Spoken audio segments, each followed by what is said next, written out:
Okay students, पिछले video में हमने देखा कि फिलोसफर्स जो कौन कौन थे जिन्होंने हेल्प करी लोगों को अवेयर करने में, जागरूक करने में। अब क्या हुआ कि अब जो लुइस 16 था, 5 मई 1789 को उसने क्या की, एक मीटिंग बुलाई एस्टेट जनरल की। ठीक है ना, क्यों बुलाई?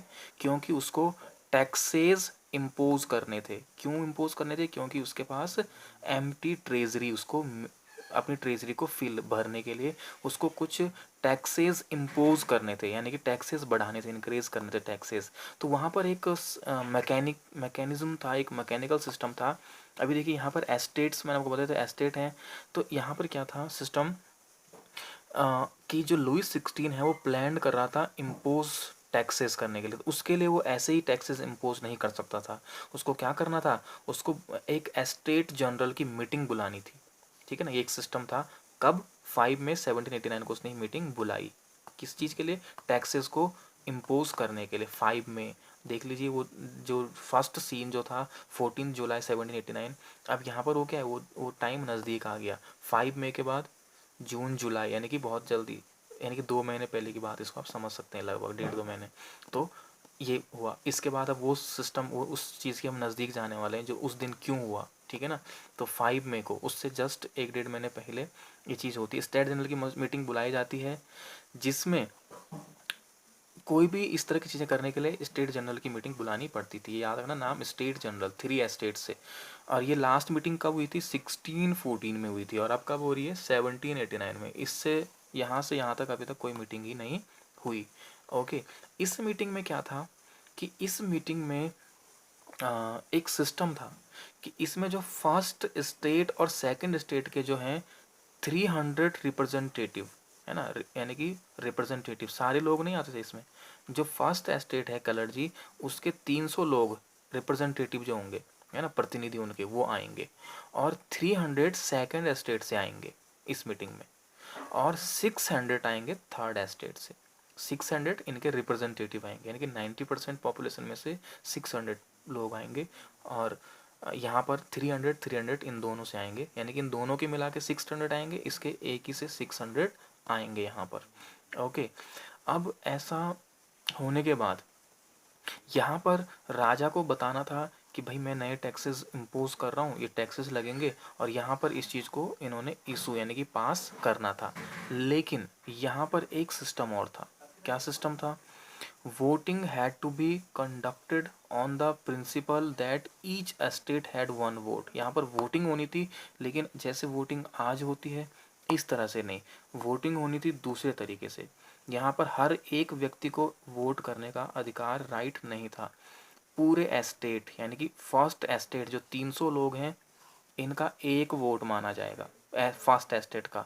सेकंड एस्टेट में भी जो 300 पीपल हैं उनका भी एक वोट माना जाएगा।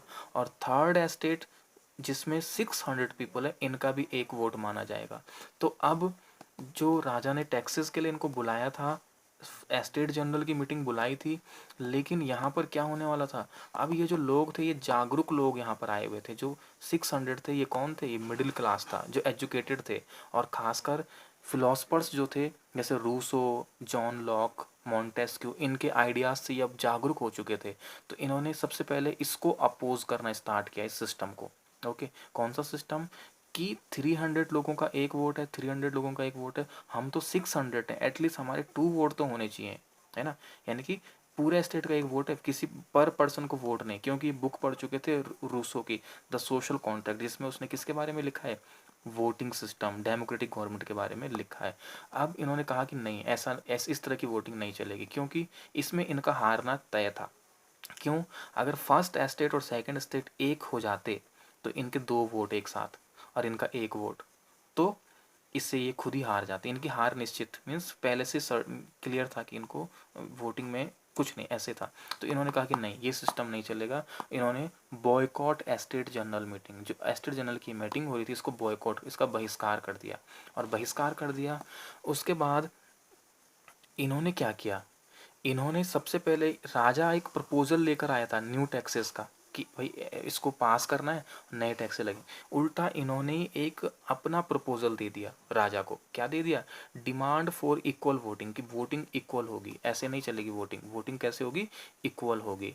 किंग रिजेक्टेड द प्रपोजल, लेकिन किंग ने उनका प्रपोजल रिजेक्ट कर दिया, क्योंकि उनको किंग को पता था कि अगर वोटिंग के थ्रू हुआ तो मेरे जो टैक्सेस हैं वो सक्सेस नहीं हो पाएंगे, इम्पोज नहीं हो पाएंगे। इसलिए किंग ने क्या कर दिया, उसको इनकार कर दिया। इनकार कर दिया तो अब ये लोग वहाँ से बाहर निकले, ठीक है, बाहर निकले और ये एक जो टेनिस का कोर्ट था, कोर्ट मतलब ग्राउंड समझ सकते हैं आप, टेनिस कोर्ट में बाहर गए और वहाँ इकट्ठे हो गए, ठीक है ना। तो टेनिस कोर्ट में क्यों गए ये, वहाँ पर गए ये, जैसे आज की डेट में देखते हैं आपकी दिल्ली देहरादून वगैरह, जहाँ पर लोग क्या करते हैं ग्राउंड में जा कर के धरने पे बैठ जाते हैं और कुछ चीज़ें करते हैं, ऐसे ये लोग भी गए। और इन्होंने वहाँ पर क्या किया, फॉर्मेशन ऑफ नेशनल असेंबली, इन्होंने कहा कि नहीं हम इस चीज़ को नहीं मानते हैं, अब हम नेशनल असेंबली बनाएंगे, ड्राफ्टिंग अ न्यू कॉन्स्टिट्यूशन, और हम क्या बनाएंगे, एक नया संविधान बनाएंगे, कॉन्स्टिट्यूशन बनाएंगे जिसके हिसाब से ये सब चीज़ें चलेंगी। अब इस तरह का सिस्टम नहीं चलने वाला है। और इस चीज़ में इनको किसने हेल्प की, इनको हेल्प करने वाले दो और व्यक्ति जो बहुत इंपॉर्टेंट, इनका नाम याद रखना, मिराब्यू एंड एबेसीज, ये दो लोग थे। मिराब्यू कौन थे, ये ये थे आपके सेकंड स्टेट को बिलोंग करने वाले व्यक्ति थे। मिराब्यू सेकंड स्टेट मतलब नोबेल्टी वाले थे। अबासिस कौन थे, ये फर्स्ट एस्टेट यानी कि चर्च कैटेगरी के, कलर्जी लेवल के, ये नोबेल्टी और कलर्जी का था। ये चाहते तो इनको थर्ड एस्टेट का साथ नहीं देते, लेकिन ये लोग अच्छे लोग थे, इन्होंने कहा कि नहीं ये प्रिविलेजेस गलत हैं, इन्होंने इनको सपोर्ट किया, थर्ड एस्टेट को सपोर्ट किया। और जो एबीसीज हैं, इन्होंने एक बुक भी लिखी है, व्हाट इज़ थर्ड एस्टेट, इसके बारे में कि थर्ड एस्टेट क्या है, ये भी लिखा है। तो अब ये क्या करेंगे, यहाँ पर एक नेशनल असेंबली, इन्होंने खुद को ही, अपने जितने ग्रुप थे 600 पीपल, खुद को नेशनल असेंबली घोषित कर दिया कि हम नेशनल असेंबली हैं, अब हम कानून बनाएंगे, हम हमारे हिसाब से वर्क चलेगा। और इन्होंने कहा कि अब हम कॉन्स्टिट्यूशन बनाएंगे। ओके, और इसके बाद अब आप देख सकते हैं कि यहाँ पर इसको बॉयकॉट कर दिया गया, यहाँ पर ये चीज़ें लोग मानने से इनकार कर दिया। साथ में ये लोग 40,000 लेटर्स लेकर आए थे पुअर पीजेंट्स के। इस एस्टेट जनरल की मीटिंग में सभी लोग अलाउड नहीं थे। ये 600 जो थे वो लोग थे जो मिडिल क्लास के, जो अच्छे खासे पैसे वाले लोग थे, वो लोग यहाँ पर आए हुए थे, सभी लोगों को अलाउड नहीं था आना। तो जो लोग नहीं आ पाए, जैसे पीजेंट्स, गरीब लोग जो नहीं आ पाए, उन्होंने कहा कि उन्होंने इनको 40,000 लेटर्स दिए थे लिख के, अपनी डिमांड की, ये डिमांड हुआ कि आप लोग जा रहे हो, क्योंकि ये इन 90% लोगों के रिप्रेजेंटेटिव बनकर यहाँ पर आए थे। ओके, ये सब कुछ हुआ। अब इसके बाद नेक्स्ट हम नेक्स्ट वीडियो में देखेंगे। Okay, thank you.